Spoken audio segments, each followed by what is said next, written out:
Kahangawa sa nCoV acute respiratory disease wala magpugong sa mga deboto nga magpadulong sa Haro Metropolitan Cathedral para sa kapistahan ni Nuestra Señora de Candelaria. Yaring balita nga aton gintutukan.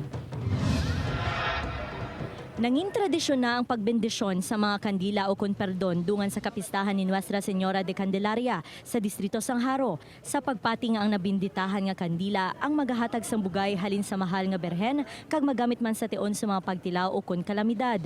Domingo sang aga sang nagdagsa ang mga linibo nga mga deboto agud magtambong sa High Mass. Apisar sang novel coronavirus scare, madamo sa gihapon ang nagsimba, kalabanan sa mga dumuluong ang nakasuksok sang face mask. Ginpakigbahin naman sang devotees ang ila debosyon. May ara mga grasyangang gamay. Lagi na bayan mo ko sa pangabuhi ko.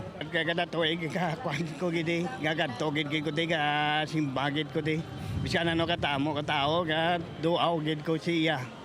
Ang iban nga mga deboto sang Our Lady of Candles nga halin pa sa Metro Manila, tuigan nga nagapanaad nga magbaliktag sa magpiesta, agud magpangamuyo kag magpasalamat sa mga grasyang nabaton.